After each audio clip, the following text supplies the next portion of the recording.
Assalamualaikum warahmatullahi wabarakatuh. Kita bertemu lagi pada perkuliahan matematika diskrit. Hari ini kita melanjutkan kembali tentang materi relasi ya, relasi lanjutan. Materi relasi hari ini yang kita pelajari yaitu sifat-sifat relasi biner. Jadi relasi biner ini memiliki beberapa sifat ya, diantaranya adalah sifat refleksif ya. Sifat refleksif.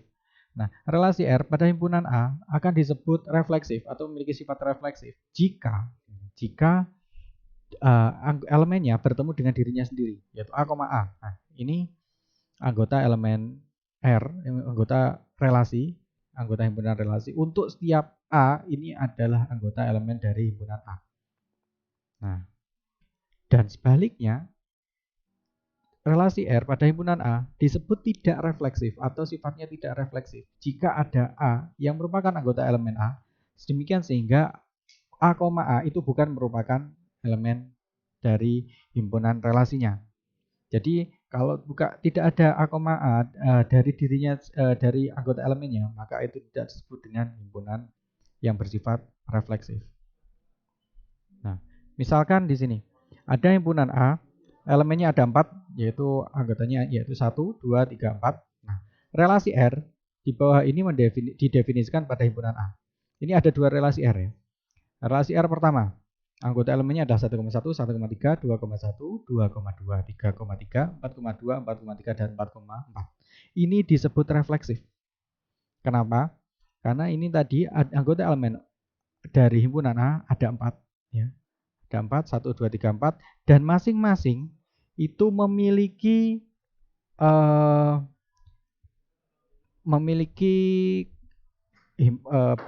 bertemu dengan dirinya sendiri ya. Masing-masing elemen bertemu dengan dirinya sendiri.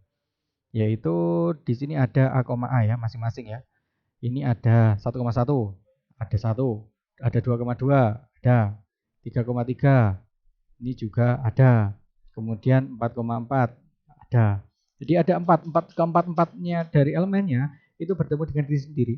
Itu disebut refleksif. Kemudian pada relasi R kedua, ini isinya adalah elemennya adalah 1,1, kemudian 2,2, 2,3, 4,2, 4,3 dan 4,4. Nah, ini tidak disebut refleksif. Kenapa? Padahal di sini ada 1,1, 2,2 dan 4,4. Karena di sini kurang 1 ya. 3,3 belum disebut.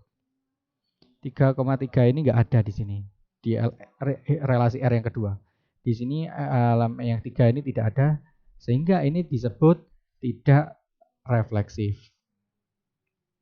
Nah, berikutnya ada contoh lagi, yaitu relasi habis membagi pada himpunan bulat positif bersifat refleksif. Nah, karena setiap bilangan bulat positif habis dibagi dengan dirinya sendiri. Jadi, bilangan bulat positif pasti akan habis dibagi dirinya sendiri. Misalkan himpunan bilangan bulat 1 sampai 5 yang habis dibagi dirinya sendiri. Nah, 1 habis dibagi 1, selesai. 2 habis dibagi 2 sendiri, selesai. 3 habis dibagi 3 sendiri, selesai.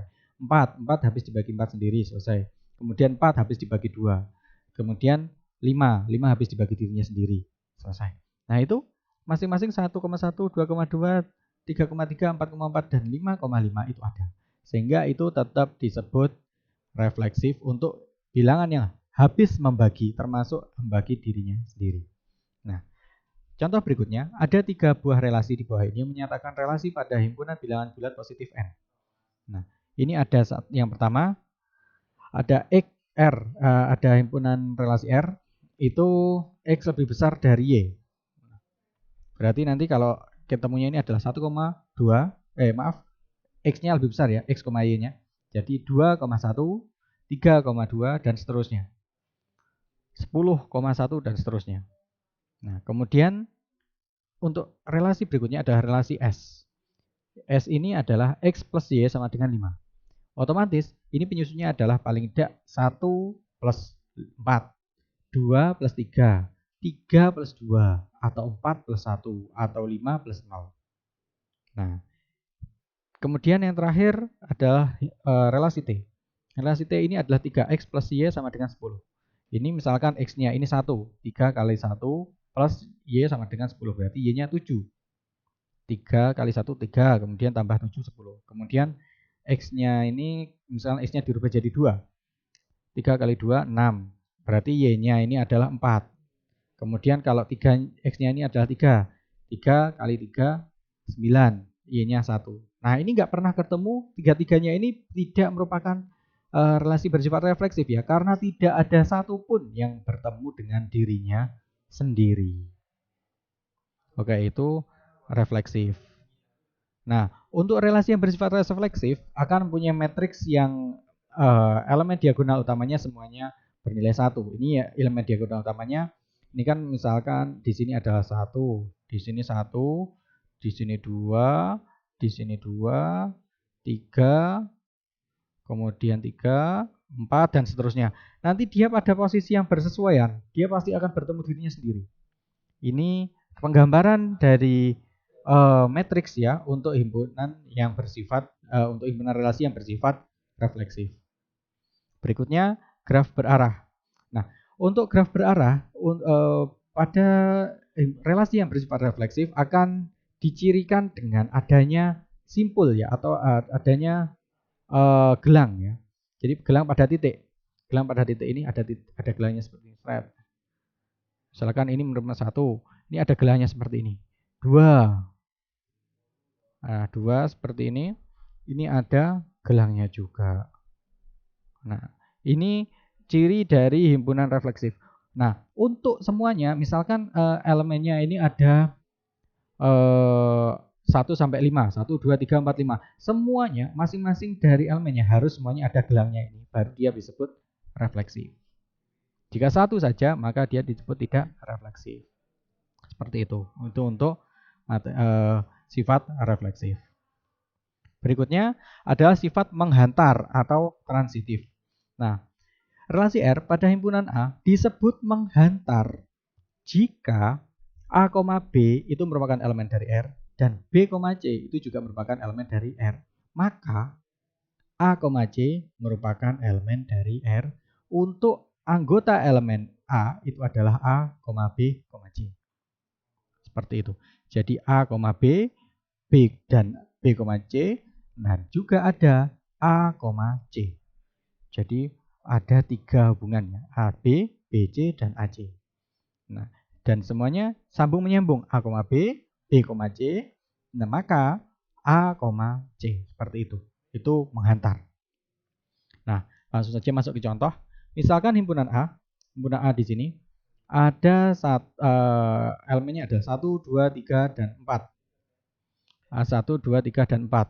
Nah, pendefinisian pada himpunan A, misalnya ada relasi pertama. Relasi pertama adalah 2,1 dan 3,1. 2,1, 3,1, 3,2, 4,1, 4,2, dan 4,3. Ini disebut bersifat menghantar. Nah, pasangannya apa saja? Kita coba tuliskan. A, B ada 3,2 ya. Ada 3,2. B, C ada 2,1. Ada ya. Kemudian ada A, C. Nah, 3,2 bertemu dengan 2,1 juga harus ada 3,1. Jadi dia bertemu 3,2, kemudian 2 bertemu 1, 2,1. Nah, ini harus ada 3,1. Jadi ada A, B, B, C. Nah, terakhir nanti hasilnya adalah A, C. Seperti itu. Nah, kemudian 4,2. 4,2. Kemudian 2,1. 4,2, 2,1, ada 4,1. Berikutnya ada 4,3. 4,3, 3,1, kemudian juga ada 4,1. Kemudian 4,3, 3,2. 4,3, 3,2, ada 4,2. Jadi ada semuanya lengkap. Ini disebut menghantar. Nah, kasus kedua, relasinya adalah sebagai berikut, yaitu 1,1, 2,3, 2,4, dan 4,2. Ini disebut tidak menghantar. Kenapa? Karena ada 2,4 dan 4,2, tapi tidak ada 4,2.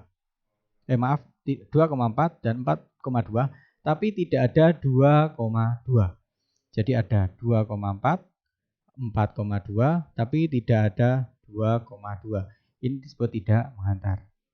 Begitu juga ada lagi, ada 4,2. Yang 4,2 ya. Kemudian 2,3. 4,2 sini bertemu dengan 2,3, tapi tidak ada 4,3. Sehingga ini disebut tidak menghantar. Nah, kemudian ada kasus ketiga, relasi R. Ini ada 1,1, 2,2, 3,3, dan 4,4. Nah, kalau sama semua seperti ini dan himpunannya ini disebut refleksif sekaligus menghantar ya. Ini jelas menghantar karena dia 1,1 dia bertemu dirinya sendiri saja. Dan ini tidak ada satupun yang tidak menghantar ya. Jadi tidak ada misalkan ini seandainya kita kemasukan satu saja yang tidak sama, ada 2,1 gitu. Nah, itu sudah tidak menghantar. Tapi kalau semuanya sama seperti ini 1,1, 2,2, 3,3, 4,4 saja isinya elemennya, maka ini jelas menghantar. Nah, kasus keempat, himpunan relasi R elemennya adalah 1,2 dan 3,4. Nah, ini tidak menghantar karena tidak ada A, B dan tidak ada B, C. Otomatis juga pasti tidak ada A, C. A, B dan B, C itu tidak ada hubungannya di sini. Ini tidak menghantar, jelas tidak menghantar ini, tidak menghantar. Nah, kemudian bagaimana jika seandainya ada himpunan relasi yang anggota elemennya hanya satu saja, misalkan 4,5. Ini malah disebut menghantar. Jadi yang selalu menghantar itu adalah yang hanya memiliki satu elemen saja, 4,5 seperti itu ya. Ini himpunannya himpunan biner ya, himpunan yang berpasang-pasangan ya. Nah, kemudian ini selalu menghantar untuk yang himpunan yang berisi satu elemen biner.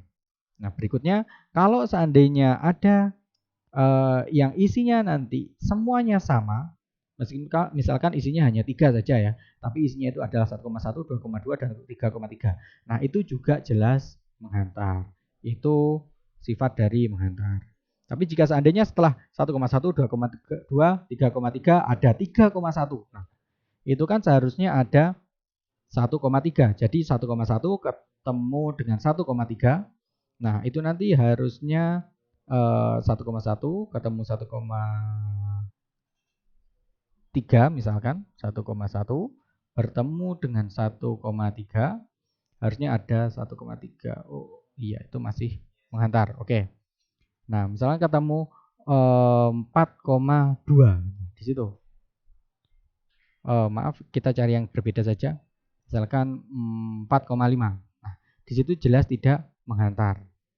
Tapi selama yang pasti kalau isinya hanya 3 elemen ini saja atau berapapun elemennya, tapi semuanya hanya berisi dirinya sendiri, bertemu dengan sendiri, 1,1, 2,2, 3,3, 4,4, 5,5 dan seterusnya, tapi bertemu dirinya sendiri terus, nah itu jelas menghantar. Nah, relasi habis membagi pada himpunan bilangan bulat positif juga bersifat menghantar. Nah, misalkan A habis membagi B dan B habis membagi C, maka akan terdapat bilangan positif M dan M. Sehingga demikian hingga B sama dengan M, A dan C sama dengan N, B. Di sini C N M A sehingga A habis membagi C. Oke, ini kita contohkan saja. Misalkan habis membagi. A habis membagi. Oke. Contoh yang paling mudah kita gunakan 2, 4, dan 8. Nah, A habis membagi B. A habis membagi B 2,4. Nah, kan?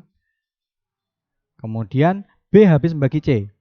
4 habis membagi 8.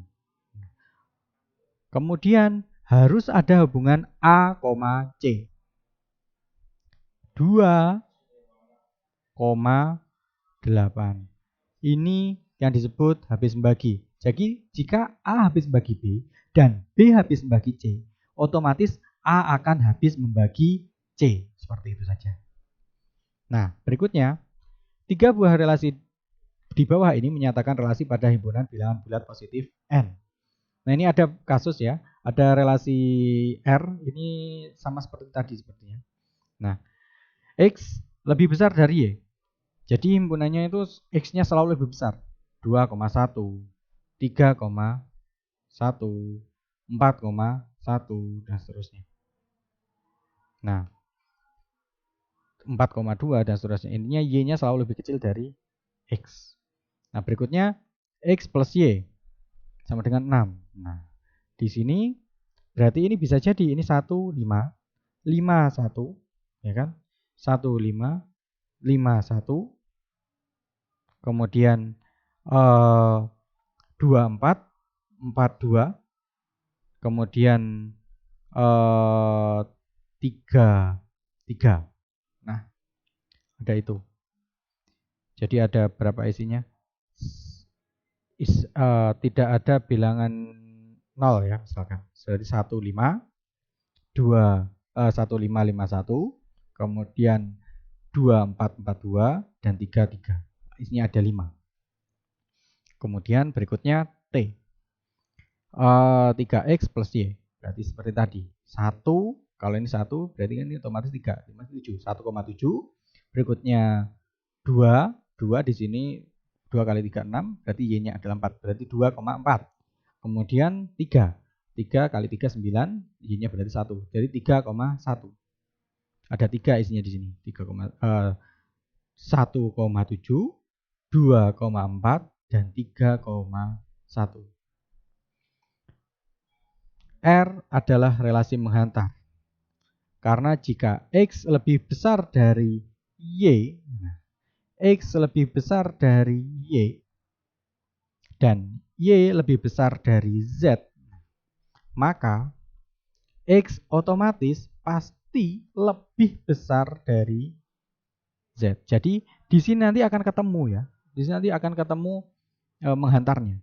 Jadi menghantar itu kalau seandainya yang salah satu ketemu itu sudah cukup. Ini X lebih besar dari Y. X-nya ini misalkan 3 ya. Y-nya ini 2. Nah, 3 lebih besar dari 2. Kemudian Y-nya ini 2. Ini pada sini oke. Y-nya ini 2. Z-nya ini 1. Jadi Y-nya ini masih lebih besar dari Z. Di 3,2 bertemu dengan 3,1 ya. Berarti harusnya nanti harus ada 3,1. Nah, otomatis X lebih besar dari Z. Oh, ini masih ketemu. Jadi 3,1. Ini masih mungkin untuk masuk ke dalam relasi R. Nah, untuk ini, untuk S tidak menghantar. Tadi kan di sini ada 5 ya. Ada 51, 15, 51, kemudian 42, 24, dan 3,3. Nah, karena misal ini tidak menghantar karena isinya tadi hanya 5 itu ya. Oleh karena itu ada 4,2 dan ada 2,4 tapi tidak ada 4,4. Begitu juga ada 51 dan ada 15 atau 15 dan ada 51 tapi tidak ada 1,1 atau tidak ada 5,5. Nah, sehingga ini yang S ini tidak bersifat menghantar. Nah, bagaimana dengan T? T ini apakah bersifat menghantar atau tidak? Nah, ini kalau seperti ini berarti yang hubungannya di mana? 2,4 ini nggak nyambung sama sekali ya. Nah, ini ada hubungannya jadi 3,1. 3,1, nah ini ada 1,7, seharusnya juga ada 3,7. Sehingga T ini juga tidak menghantar. Relasi yang bersifat menghantar tidak mempunyai ciri khusus pada matriks representasinya. Jadi seperti itu nanti untuk dimatrikskan tidak ada ciri khususnya ya. Agak rumit karena menghantarnya pun nominalnya juga bisa berbeda-beda. Nah, sifat menghantar pada graf. Nah, kalau graf ini malah bisa ditampilkan. Jika ada busur dari A ke B dan B ke C, maka juga akan terdapat busur berarah dari A ke C. Misalkan ini dari A, kemudian di sini B, kemudian di sini C. Nah, jika A ketemu B, A, B ya, dan B, C, nah, nanti cirinya kalau dia bersifat menghantar, juga akan ada dari A ke C. Ini kalau digambarkan secara graf seperti itu. Terakhir, hari ini kita akan pelajari terkait dengan setangkup ya. Setangkup atau simetrik dan tolak setangkup atau antisimetrik. Relasi R pada himpunan A disebut setangkup jika A, B merupakan elemen dari relasi, maka B, A juga merupakan elemen dari relasi. Di mana A, B merupakan elemen dari himpunan A. Jadi relasi dari himpunan A akan disebut setangkup jika A, B dan B, A itu merupakan elemen dari relasi.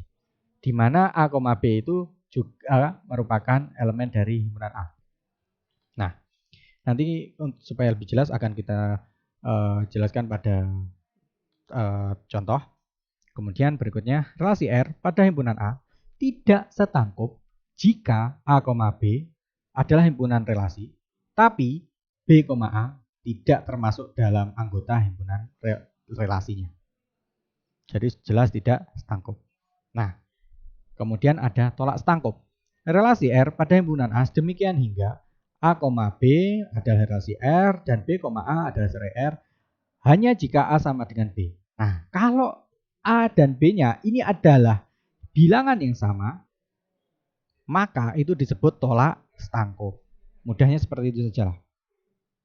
Jika di dalamnya nanti ada hanya ada bilangan yang sama, tidak ada bilangan yang lain misalkan.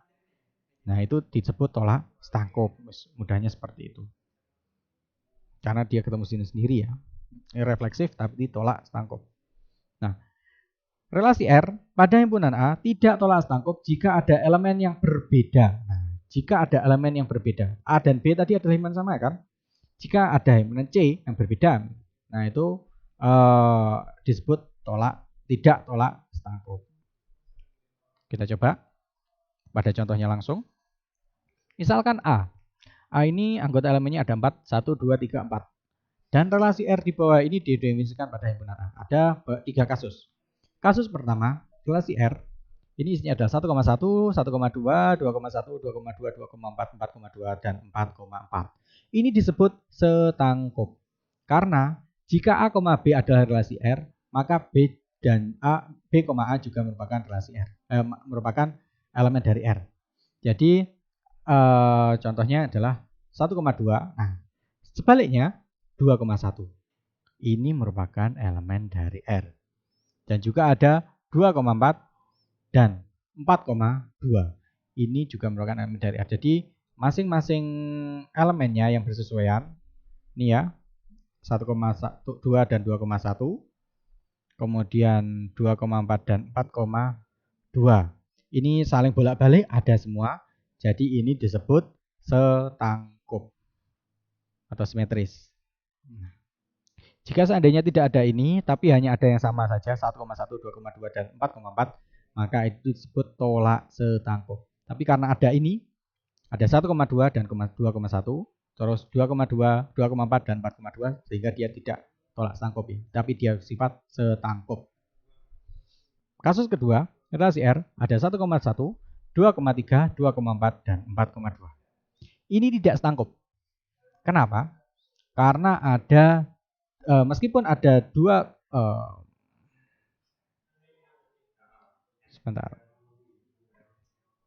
Karena meskipun ada 2,4 dan 4,2, tapi untuk yang 2,3 ini tidak ada pasangannya. Jadi 2,3 harusnya juga ada 3,2. Sehingga ini disebut tidak setangkup. Nah, berikutnya relasi R 1,1 kasus ketiga adalah elemennya ada 1,1, 2,2, 2,3, 3,2, 4,2, 4,4. Ini tidak setangkup dan tidak tolak setangkup. Kenapa tidak tolak setangkup? Karena ada 2,3, ada 3,2, dan 4,2. Seperti itu. Kalau seandainya isinya hanya 1,1, 2,2 dan 4,4 itu disebut tolak setangkup. Seperti itu. Oke. R tidak setangkup karena ada 4,2 tapi tidak ada 2,4. Meskipun ada 2,3 tapi ada 3,2. Seperti itu. Nah, berikutnya Contoh berikutnya ada relasi habis membagi pada himpunan bilangan bulat positif tidak setangkup. Karena jika A habis membagi A habis membagi B tidak habis membagi A. Jadi ketika dibalik ya, kalau setangkup itu dibolak-balik. Bolak-balik. Jadi A habis membagi B. Misalkan 3 habis membagi 9. Tapi B tidak habis membagi A. 9 tidak habis membagi 3, koma hasilnya ya. Nah, ini hanya akan berhasil kecuali jika A sama dengan B. Nah, sebagai contoh, 2 habis membagi 4, tapi 4 tidak habis membagi 2. Nah, karena itu 2,4 adalah elemen R, tapi 4,2 bukan merupakan elemen dari relasi R.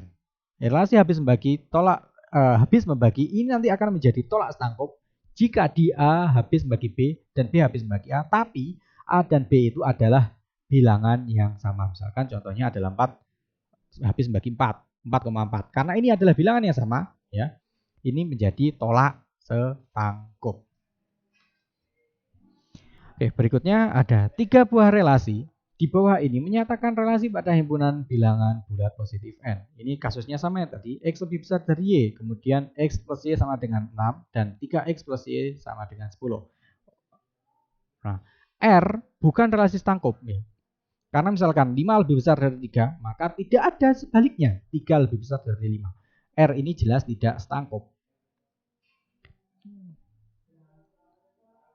Nah, berikutnya, relasi S ini setangkup karena ada 4,2 dan 2,4. Kemudian satunya lagi ada 1,5 dan 5,1. Terakhir anggota sisanya adalah 3,3. Nah, ini setangkup S ini. Kemudian T. T tidak setangkup. Karena misalnya 3,1 3 ya. Ini tadi berarti 1,7 kemudian 2,4 dan 3,1. Nah, ada 3,1. Tapi tidak ada 1,3, adanya 1,7. Nah, karena 1,3 bukan merupakan anggota T, maka dia disebut tidak setangkup. Nah, kemudian S. S bukan relasi tolak setangkup. Karena misalkan 4,2 adalah elemen dari S, tapi 4 dan 2 ini bukan merupakan bilangan yang sama. Bukan 2,2 atau 4,4 ya. Jadi dia tidak tolak setangkup. Nah, relasi yang bersifat setangkup mempunyai matriks yang elemen di bawahnya diagonal, terutama yang menyimpan pencerminan dari elemen di atas, elemen dirinya sendiri. Misalkan ini contohnya ini 1, di sini 1, kemudian 2, kemudian 3 dan seterusnya. 2, 3. Nah, ini nanti ketika 1 ketemu 3 misalkan. Nah, ini 1. Dan 3 ketemu 1, ini juga 1. Jadi dia ada 1,1, 1,3 ada, 3,1 ada. Tapi bukan 1,1 ada, seperti itu, bukan seperti itu ya. Hanya 1,1, 2,2 saja malah tolak setangkup. Tapi kalau dia 3,1 ada dan 3,1 ada, 1,3 ada, itu setangkup. Seperti itu.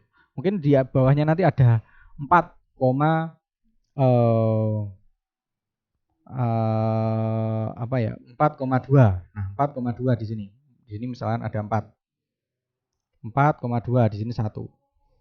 Kemudian di sini 4. Nah, 4,2. Nah, otomatis di sini harusnya ada 2,4 ya. Nah, ini setangkup. Cirinya setangkup, nanti di sini pencerminannya ketika ditarik garis tengah di sini, dia garisnya ini sama. Jadi posisi 1 itu sama. Di sini ada, di sini ada, di sini ada, di sini juga ada. Seperti itu. Nah, graf berarah dari relasi yang bersifat setangkup dicirikan jika ada busur A ke B, nah, maka juga ada busur dari B ke A. Dari A misalkan ya, ini A, ini B. Nah, ini dari A ke B ada panahnya ya. Nah, juga akan ada dari B ke A. Ini ciri setangkup. Baik, sekian itu perkuliahan kita hari ini. Kurang lebihnya saya mohon maaf. Assalamualaikum warahmatullahi wabarakatuh.